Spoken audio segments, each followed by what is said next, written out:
یہ کہتے ہیں روڈ کے کنارے بعض اوقات یہ شکاری لوگ بیٹھے ہوتے ہیں اور کہیں سے پرندے پکڑ کر پنجروں میں رکھے ہوتے ہیں، اور یہ آفر کرتے ہیں، یعنی لوگ گاڑیاں وغیرہ روکتے ہیں اور ان کے خرید کے پرندوں کو آزاد کرتے ہیں۔ یہ کرنا کیسا ہے؟ دیکھیں، آزاد کروانا اچھی نیت کے ساتھ اچھی بات ہے، اس میں تو کوئی دو رائے ہو ہی نہیں سکتی ہیں، لیکن ہمیشہ اس قسم کے اچھے پہلو میں اگر کوئی برا پہلو نکل رہا ہو تو اس پر نگاہ رکھنا بھی ایک سمجھدار آدمی کا کام ہے۔ جب آپ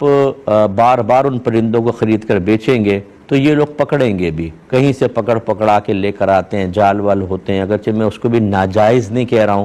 لیکن کہیں گھونسلے میں بچے ہیں، وہاں کی چڑیا کو پکڑ کر لے آئے، وہ بچے مر گئے، اور دیگر بہت سارے معاملات۔ جب آپ بار بار آزاد کریں گے تو وہ پکڑ کے لائیں گے، تو پھر ان کو آزاد کرانے کا تو بظاہر کوئی ایسا فائدہ نہیں ہے، کیونکہ یہ ایک کردار نکل گیا چڑیا کا، دوسرا پھنس جائے گا، اور یہ بار بار کرتے رہیں گے۔ اس لیے بہتر یہ ہوتا ہے کہ اس قسم کے لوگوں کو سمجھائیں کہ آپ دوسرا کوئی کام کر لیں اور ان کو نہ خریدیں کم از کم آپ، تو پھر یہ کم از کم پکڑنا چھوڑ دیں گے، ورنہ مسلسل یہ جانوروں کو قید میں رکھ کر اور بغیر کسی وجہ کے اور پیسہ کمانے کی کوشش کریں گے۔ پھر دوہرا دیتا ہوں کہ میں اس کو ناجائز نہیں کہہ رہا ہوں، اگر وہ پیسہ کما رہے ہیں تو طیب حلال ہے، لیکن بہرحال اس میں جانوروں کے لیے اذیت اور تکلیف کا پہلو ہے، اور بغیر کسی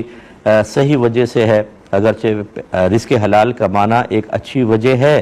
لیکن جب آپ بار بار خریدتے ہیں تو پھر یہ بار بار پکڑتے بھی ہیں اور پکڑ کے پورے ایک نظام کو، قدرتی نظام کو ڈسٹرب کرتے ہیں، تو لہٰذا اگر آپ نہ خریدیں تو زیادہ بیسٹ ہے، اور خریدیں تو کوئی گناہ گار نہیں ہوں گے۔ ایک بھائی نے کویسچن کیا تھا کہ یہ بعض اوقات ہم کسی میوزیم وغیرہ میں جاتے ہیں تو وہاں پتھروں پر کسی کا ہاتھ کا نشان ہوتا ہے یا قدمین شریفین کے نشان ہوتے ہیں، تو کہتے ہیں کہ یہ نبی کریم صلی اللہ علیہ وسلم کے نشانات ہیں، تو کیا یہ حقیقت ہوتی ہے اور اس کی کیا سند ہے؟ اگر کوئی شخص کہتا ہے کہ جب تک سند نہیں ملے گی میں اس کو تسلیم نہیں کروں گا، تو کیا حکم شرع ہوگا؟ دیکھیں، بہرحال اب یہ اس طرح کی میوزیم میں چیزیں منسوب ہی کی جاتی ہیں، ان کی کوئی باقاعدہ سند نہیں ہوتی ہے، لہٰذا یہ آپ کے ثواب دید پر ہے، آپ حسن ظن قائم کر کے اور اس کا احترام کر لیں تب بھی جائز، اور اگر کوئی کہتا ہے کہ سند نہیں ہے میں احترام نہیں کروں گا، احترام کا مطلب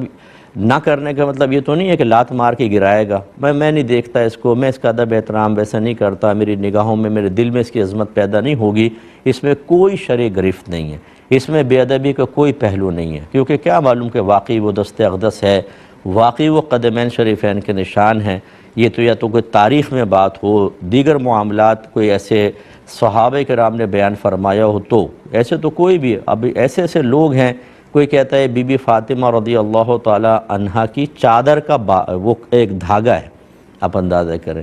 بعض نے یہ کہہ دیا بی بی فاطمہ رضی اللہ تعالی عنہا کا بال اقدس ہے، اب کہاں سے آپ کو مل گیا یہ بتائیے، کیا اس کی سند ہے؟ بس وہ پتہ ہے کہ لوگ جو ہیں وہ حسن عقیدت رکھنے والے ہیں، پیار رکھنے والے ہیں، ان کو ایموشنل کرنا بہت آسان ہے، اور ان کی جیبوں سے پیسہ نکلوانا بہت آسان ہے، کوئی سید کا نام لے کر پیسہ نکلوا رہا ہے، کوئی اس طریقے سے کر کے پیسہ نکلوا رہا ہے، ہمیں کسی پہ بدگمانی بھی نہیں کرنی چاہیے، ہو سکتا ہے وہ سچائی پر مشتمل ہو،